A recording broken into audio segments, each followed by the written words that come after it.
Hello everyone, welcome to our first podcast of 2022.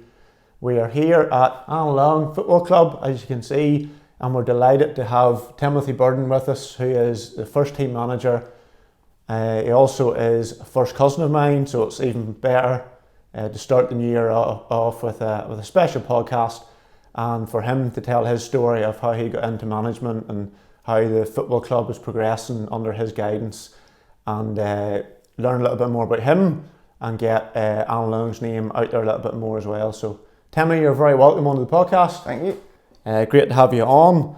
We'll just get stuck right in. Just take you right back, Timmy, as we do with all our guests, to your very early memories of getting involved in football, playing football. Can you tell us a little bit about that? Yeah, well, back whenever I was young, there wasn't as many opportunities to get into football, so my first real memory of any proper football team didn't come till I was in P5, being selected for the school football team. And even then we maybe had 2 training sessions, and then it was maybe 3 games against the local schools. In the first game, my first ever proper game, I do remember we won 12-0 and I scored a goal, so that made my night, so it did. And then after that it was BB football and school football the whole way through, and no real club football until sort of into my teenage years. So it was. So you were always in, your childhood had always revolved around football. You had a couple of older brothers who I'm sure didn't know how to play football with you, and you were probably near enough bullied maybe a wee bit into doing nets quite a lot for them. Yeah. Now, both of them cracking footballers, and I sort of blame them too for me not being as good as them too, because in the garden I was always stuck in net because it was always a competition between them two. So you get in net, you're the smallest, you're the youngest, and do goalkeeper for us where we blast shots at you. So yeah, but no, it was good fun. But that's what it was. Before we started recording, you were saying about the BB team, it was kind of a golden generation. Yeah, it was. BB football was very good. Even in our younger years, the primary school years, we always had a good team. As we moved into company section, which is high school age, the boys above us were very good. You were taking the 3 teams, Valley, Ballyvale and Annalong. All the players were coming together to play for the BB, so they were, and it was the best of the best, and it really was such a good team. And I think they were 3 times Northern Ireland champions, and that continued on down through the years, so it did. And whenever I was in the company section, we were still playing with boys that weren't necessarily in your club, but you all came together in the BB, and it was great to play with each other, so it was, and some really good times with the BB football. So that, you dropped a few names in there. Who did we have? Yeah, you had Mark Burden, so you did David McConnell, Stofey, Matthew Johnson. It's all players, all great players, playing through all the different teams coming together. Yeah. So BB really did bring all the footballers together in Mourne. It's like Mourne Select kind of team. Sort of what we dream about. What we dream about, but no clubs will amalgamate to give up their rights for that. We can only dream. Indeed. So you kind of progressed through school football, BB football, and then you eventually made the step into proper football to a club. What was kind of your first memories of getting involved with Annalong Football Club? Well, it was whenever Andrew and Stephen would have been playing. I remember coming up and watching them a few games and thinking, how did they ever kick that rock? The ball would have came over the sideline, and this thing was so hard. But then whenever I was probably about 14 is whenever I maybe first went to training and trained with the first and second team, and then that was sort of me into the setup. Mm-hmm. But probably trained for nearly 2 years before I even got selected for the second team, so I had to wait my time for an Annalong, so I did. Yes. And once you kind of broke into the second team or the reserves, whatever you want to call it, Was it like you finally got there? Was it like all your hard work had paid off? Did you feel comfortable, or did you want to kind of progress on? Were you always looking for more, or were you just happy to be in and to be involved? Yeah, I was happy just to get into the team, because the way it used to work, we'd have been training on a Thursday night, and then you would have came in and sat down here and took your bits off, and you would have looked up at the board, and that's how it used to be. Is your name on the board this week? It is. It was the best feeling ever to see your name there. Mm-hmm. So, first game, I think it was away to, must have been Dromara, seconds or thirds in the league. So, went down there and was on the bench and maybe got 20-25 minutes on the right wing, but best feeling ever getting that first game for senior football. Fantastic. And you progressed then, and you became a regular in the seconds, and you kind of were on the outskirts of the first for the next few years. Yeah, I think maybe Frank Hyland was maybe the manager of the first team, and I sort of got close to the first team, and Frank had told me I was close, and I was getting onto the bench and maybe getting a few minutes here and there, and then playing most of my football with the second team. So just getting that wee bit of support from the manager, and a bit of praise whenever you're putting the hard work in training, sort of made me want to work all the harder to try to push to get into the first team. So that's how it went. Very good.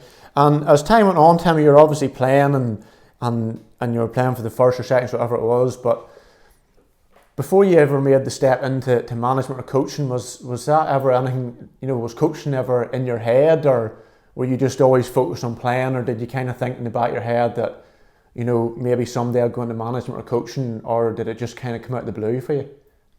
Well, what actually happened, I was played in the first team, maybe had 2 seasons or maybe 3 seasons in the first team, and then I went on to the night shift and work, and I wasn't training, and Annalong was progressing, and sort of got left behind a wee bit, so I did, because I wasn't that training, and then I was back down into the second team, still playing every week in the second team, and then coaching never really came across my mind, and then it was sort of in 2016, the second team needed a new manager, and then that's whenever my name was thrown into the hat. I was back onto the day shifts again, and I was about a lot more, and yeah, my name was thrown into the hat, but it's not something that I never really thought about. And when your name was thrown into the hat, as it were, how did you kind of feel about that? Were you kind of distance yourself from it, or were you kind of saying, I might fancy a bit of that, or how did you feel? Yeah, I thought, why not? I was a bit nervous because I was still quite young and never really had done any of that before, but I thought I was excited. I thought, yeah, I wouldn't actually mind giving that a go. And I think maybe I'd helped out at training a few times. Maybe somebody wasn't there, and maybe I'd set up a couple of drills, so I wasn't afraid of doing that. So I thought, yeah, maybe something that would interest me. So you then got the job? Yeah, so the way we took the job was, there was Robert Neal, Andrew Beck and myself were the management team. Worked out well, so it did. We all bounced ideas off each other. There was somebody there. If somebody wasn't there, maybe one night, for whatever reason, there were still 2 of the men there, so worked out really well for us. So that was 2016-17 season, we started off in the second team as managers. And your first managerial job ever, and your first real coaching position, as it were, how did you kind of go about, gain the experience, or what way did you go about it in terms of, selecting a team? Did you go down the full of young players route, or did you try and get some experienced players in, or what was your kind of thinking behind that kind of setup of it? Yeah, well, the reason for having Robert Neal, he was the manager, he was chairman and manager of the Annalong under-17s at the time. So we wanted to bridge that gap. It was the first real team coming through the Annalong youth. So we really wanted to bridge the gap and make a pathway into senior football for them players. So the idea was to introduce a lot of them players into senior football with the experienced boys that were there, and see how it would go. It was a tough season because we got through straight until, well, it was the Division 4 of the Mid-Ulster, so we had a second team in playing with first team football, But it was a good learning curve for the young players. A lot of tough games, but it was good. And looking back in that year, Timmy, would you really say that, that was the year where you learnt the ropes, as it were, and you learnt a lot about maybe yourself in the manager role, you learnt a lot about coaching and stuff, and after that year, did you kind of think it was a success and you wanted more, or how did you kind of feel when that part was come to, that first season was come to a close or whatever? Yeah, whenever the first season came to a close, because we did play Division 4, we put in a tough season. I think we had 15 points. We didn't finish bottom, but had a few good results. We had a few wins, few draws, a couple of heavy defeats against the likes of Armagh Blues and Banbridge YCOB were in that league. So it was a tough league, especially with 16-year-olds playing. We did have quite a lot of that. But going into the next year, we knew we were going to Reserve 4, which was more our level for where we wanted to bring the youth into. So I was even more excited to go into Reserve 4 and give these players a proper opportunity. Yeah. So I was really looking forward to the second season in charge. Did that first year of playing against probably opposition that was out of your depth and playing against more experienced players, did that stand the team well for moving into a league that was more of their level? Yeah, I think it did. We definitely did come up against some cracking players or some cracking teams, but whenever we moved into Reserve 4, and then we really did hold our own, and we were challenging at the sharp end of that there, and a lot of it probably was to do with the teams that we were playing that last year. We could mix it with them teams when it came to physical battles, so it did stand us. So you then made the step from the first team, or from the second team into the first team. But just before we go there, is there any of them players that you brought through still playing for the club at the moment? Yeah, so this year in the first team, I think the first game of the season, I think I had 5 players. In the first team out of that second? In the second? first team out of that second team. Class. So that bound to give you a wee bit of satisfaction. It was great to see them, because I had maybe lost them. They had maybe went up ahead of me maybe a season before. Yeah. So it was great to be back with them again. And I've caught them again. Yeah, that's very good. So even though then that first season or two was maybe a bit difficult and results weren't going your way, it's kind of laid the foundations, would you say, for a stronger maybe club all round? Would you say that? Yeah, it has. Yeah, it was. Yeah, it was tough. It was tough times, but it was worth it in the long run. Yeah, it was worth it. It was the right choice. So, as I said just previous, sir, you then made the step up from the seconds into the first. Can you tell us just how that came about? Yeah, so the first team management came up, and automatically, in my head, I had thought, why not? You fancied it? Yeah, but I didn't want to go looking at it at the same time. I was like, I'll just see what the club says, and if the club thinks I'm ready for it and they want to approach me, we'll give it a go. But as it worked out, and then Erwin got together and created another management team with Erwin, myself and Briggsy, so that's how we got into the first team management then. Stepping up from the seconds to the first, you said you fancied it. Were you confident? Were you comfortable? Did you feel like there was a jump in terms of what you maybe had to do on training and stuff, and maybe dealing with better players, dealing with more experienced players such as your brother Stephen and players like Matthew McConnell and things like that? How did you kind of approach that? Yeah, I would say that's the toughest thing, the toughest step up. In the seconds, it was about bringing young people on or bringing the youth through and pushing them on into the first team, but Annalong's been so successful, there's a bit of pressure riding on to keep that going. And especially with the big name players, a lot of the second team, you're bringing 16, 17, 18-year-olds on, and once they get to a certain level, they're up into the first team. But now there's a lot of big personalities to manage in that team, and something I never really had to deal with before, and still learning. But it's been good so far. And how are you learning? Is it just kind of trial and error? Or are you maybe do you research anything? Do you listen to anybody, or do you just kind of take it as it comes? Yeah, well, this is where I probably wouldn't have took the job on unless there was a management team. Having Irwin and Briggsy with me is brilliant. I'd be lost without them. Two of them have two different styles, and you'll see me on a Saturday, I'll go along the line and what do you think of this, Briggsy, and back along the line, what do you think of this, Irwin? And there'll be two different things, but I'll take them both on board and listen to them. So you're very much leaning on the experience around you to build up your own experience? Yeah. So your manager now, what are we in? We're in January, so this is what, about 5-6 months into your first season. So if I was just coming in off the street and I didn't know that your team was playing on the pitch, is there 3 or 4 things that might separate your team from anybody else if I was standing watching? What way do you kind of like your team to be set up, or what way do you like your team to play? Yeah, I like my team to keep the ball.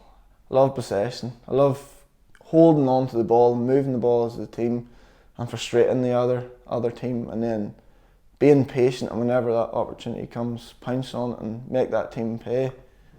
That's how I like the sort of like how to set my team up and how I try to get them to play anyway. And then going on from that, then would there be any kind of like what managers, all nowadays you hear about Guardiola this and Jurgen Klopp that and somebody else? Is there like 2 or 3 managers or whatever you would kind of, listen to, or would you watch and stuff? What kind of experiences would you be trying to draw out of that? Yeah, like it sort of feels like Pep is the answer. He's been so good, so he has, and yes, him and Klopp. But I do like watching other managers and listening to other managers, even like Potter there. I like this managers like that, just to see their different perspectives on things, and I like to sort of just get an all-round feel of it instead of just one maybe. Yeah, 1 or 2. There's so many different variations and opinions and ways of playing the same game. You can at a click of a button you can find so many things now, but it's great to be able to listen and to watch and kind of build up your own wee style, your own wee personality of whatever kind of a manager you want to be like. So you're 6 months into the season. What are the short-term and long-term ambitions for the football club?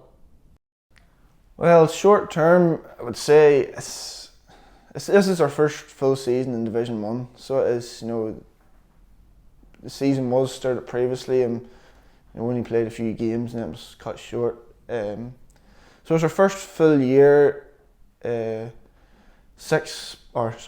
points separating the top 6, very, very competitive league. There's no easy teams in it whatsoever, so established ourselves as a good Division 1 team. There's a lot of good teams around us, so we are fighting with them. We're taking points off the teams right at the top of the league. So short term, continue to fight at the front end of that league and see what we can do.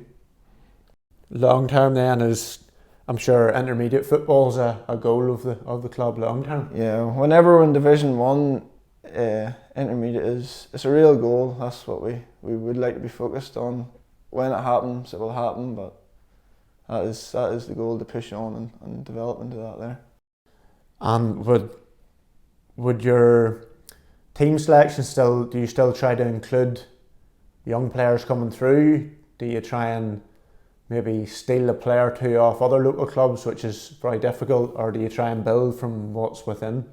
Yeah, well, even stepping into the first team, I still is the same as was in the second team, promote from within, because it's so hard to go out and find players. There's so many clubs, I still say promote from within, and my 2 fullbacks this year, I think one's 16 and one's 17, came through the youth ranks, so I think it still proves that that's what we're trying to do. And there's not too many teams in Division 1 that have so many young players in their team as us that we've come up against so far, so I think it's a good thing that we're doing. It's a good experience for them, and it seems we only can continue to grow and get better.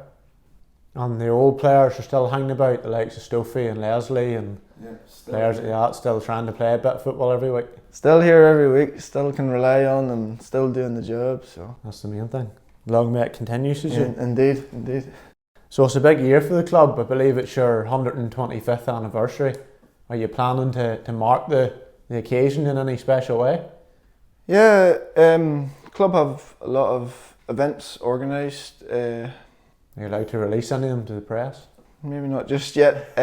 We did have a tournament planned over the Christmas holidays, as you well know, but unfortunately we had to cancel it due to the weather. So we will be getting that going again. There's a lot of exciting things, a lot of bouncy castles organised, which the committee of the youth keep on joking about. It's mostly my idea for the bouncy castles. Yeah, it was actually quite interesting getting to find out we're 125 years old. We weren't too sure until we started looking through old photographs, and every time we always find an older photograph and realise we were older than we were. So I think the Newells went back and actually found us were 125 years old. So our first game was down in Newcastle against Newcastle. So very interesting to learn about that history. So throughout the year we're going to be holding a lot of events, and the last couple of years we haven't been able to run our memorial charity cycle, the Andrew Burden Memorial Charity Cycle. So hopefully this year we can get it run again as well. So a fantastic event, and Andrew is was a very prominent figure in the football club in years gone by. Yeah, still every Saturday I would say his name's mentioned around the club. You know, that a lot of the boys that are still playing today played with him and still tell me stories about him on and off the field, and still a lot of great memories of the goals that he scored. And it's great to see the club pushing on, because it was his idea for the cycle to sort of try to push the club on. So it's great that we are still doing that. So yeah, fantastic to have all the memories, and he really was a special character to have about the place. Yeah, definitely was. And from a personal point of view, Timmy, have you any goals for yourself? Are you obviously focused on the job on hand at the minute, but even from your own development, are you on the coaching ladder? Are you doing your coaching badges? Yeah, so if I'm nearly finished my coaching badge now, I just need to get a few things done, that'll be wrapped up. But yeah, I do want to continue and push on and get my coaching badges and go up the ladder a wee bit and just see where I can go over the next few years. So for myself, yeah, I would definitely be interested in keep going that way. And how have you found the start of your coaching badges? Yeah, it's very good. Always something to learn. You know, you always pick up something somewhere, or there's always a wee thing that you can learn from. You know, you never know everything. Definitely not. So it's good that all them courses, you always pick up one wee thing, you bring it back here, and it's something different maybe for the boys to take away from it as well. So it's very good. Fantastic. Thanks everyone for watching our first podcast of the new year. A massive thanks to Timothy Burden for coming on, and we wish him and Annalong Football Club all the success in the rest of the season and in the future.